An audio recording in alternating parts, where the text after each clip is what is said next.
yang nyetir ya? Ini kerekam loh. Kamu yang keluar, aku yang pindah.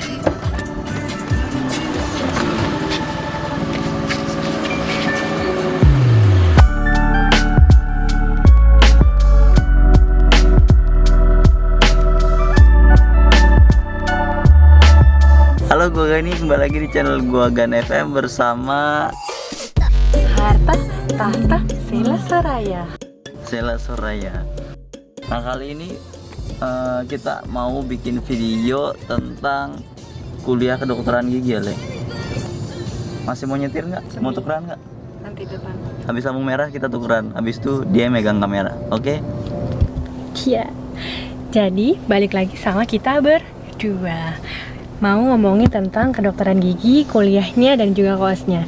Jadi kedokteran gigi itu mempelajari bidang ilmu kedokteran gigi, ilmu kedokteran fokusnya ke gigi dan juga bagian mulut serta kepala dan leher. Jadi sebenarnya di situ kita juga mempelajari seluruh tubuh manusia secara umum, tapi lebih fokus ke gigi, mulut dan juga leher. Gimana Bapak? Ya, betul. Benar. Saya Kemudian tidak menyimak. Kemudian untuk sekolahnya sendiri kita menempuh seharusnya itu berapa tahun? Harusnya 4 tahun. Itu S1-nya. Untuk koasnya? Koasnya 2 tahun. Ya. Jadi untuk total preklinik dan klinik itu normalnya 6 tahun. Tetapi banyak juga sih yang lulus tepat waktu, tapi Banyak juga yang lulus tidak tepat waktu. Jadi nggak apa-apa. tergantung. Jangan berkecil hati. Iya. Karena yang lulus duluan belum tentu sukses duluan. Tergantung kerjanya di mana gitu. Iya. Jadi balik lagi ke kedokteran gigi. Jadi kalau misalnya kuliah di kedokteran gigi itu ada 9 departemen dalam bangsal dan 1 departemen di luar bangsal. Jadi 1 departemen di luar bangsal itu namanya IKGM. Jadi kita itu mempelajari tentang manajemen rumah sakit, terus itu hal-hal yang berkaitan dengan administrasi rumah sakit dan juga kegiatan di luar klinis gitu. Terus selebihnya yang ada di bangsal itu ada 9 departemen. 9 departemen itu ada apa aja, Kang?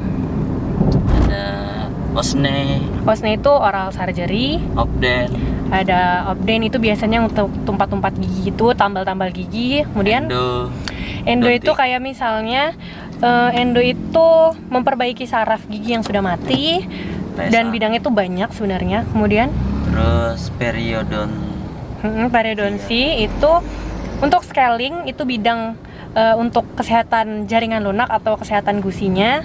Terus udah berapa tadi? osne, obden, endo, perio, PPC. PPC itu untuk anak, jadi pedo. Jadi kalau misalnya kita mau melakukan treatment kepada anak itu emang ada sendiri departemennya.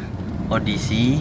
Audisi itu adalah oral diagnostik. Jadi kita bagaimana cara mendiagnosis pasien itu ada di audisi. Kemudian Terus oralation atau oral biomedis. Di situ kita itu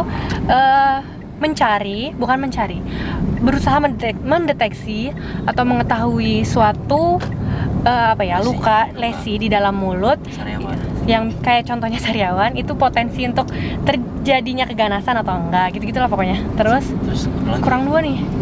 Radiologi. Radiologi masuknya ke oral diagnostik. Ini udah prostodonsi.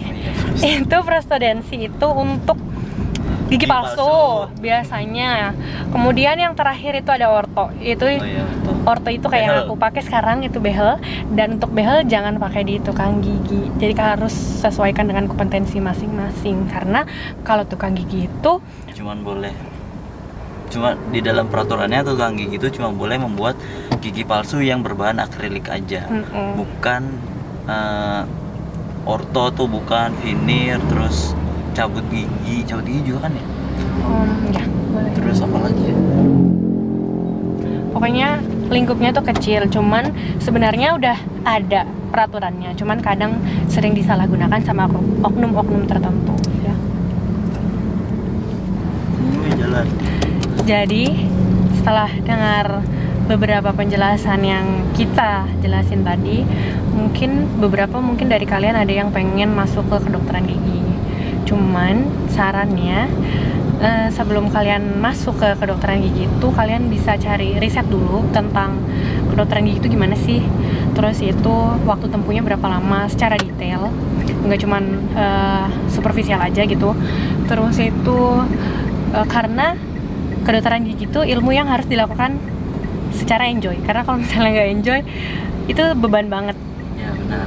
Itu sangat beban di kita. Aku aja waktu S1 aku enjoy loh, sampai koas aku enjoy, cuman beriring Beriring apa? Semakin lama semakin dikejar waktu kan, dikejar umur, lama-lama jadi kayak ya enjoynya rada-rada gimana ya, Sebentar. Kok tertekan. nggak ada sih yang? Ya nggak ada, Kang. Apa? Coba. Hujan makan es krim. Udah mau habis. Tadi ngobrolnya udah sampai mana, Le? Udah sampai. Pokoknya kalau misalnya mau masuk kedokteran gigi harus riset jauh, harus riset mendalam. Berarti Karena ini bukan jurusan yang gampang. Semua jurusan juga nggak ada yang gampang sih. Cuman kalau tidak passionate di sini, itu akan jauh lebih berat. Karena koasnya 2 tahun, tapi menurut aku pribadi tuh jauh lebih berat daripada 4 tahun yang S1 gitu. Karena banyak faktor di koas, kayak misalnya pasien, dosen, lagi kan kitanya sendiri, DU, banyak yang mempengaruhi keberhasilan koas kamu tuh banyak. Kalau misalnya S1, kamu cukup ikutin alur, kamu harus belajar, kamu pasti bisa gitu. Kalau misalnya koas, kamu belajar, kamu nggak dapet aspek yang lain, kamu nggak bakal bisa.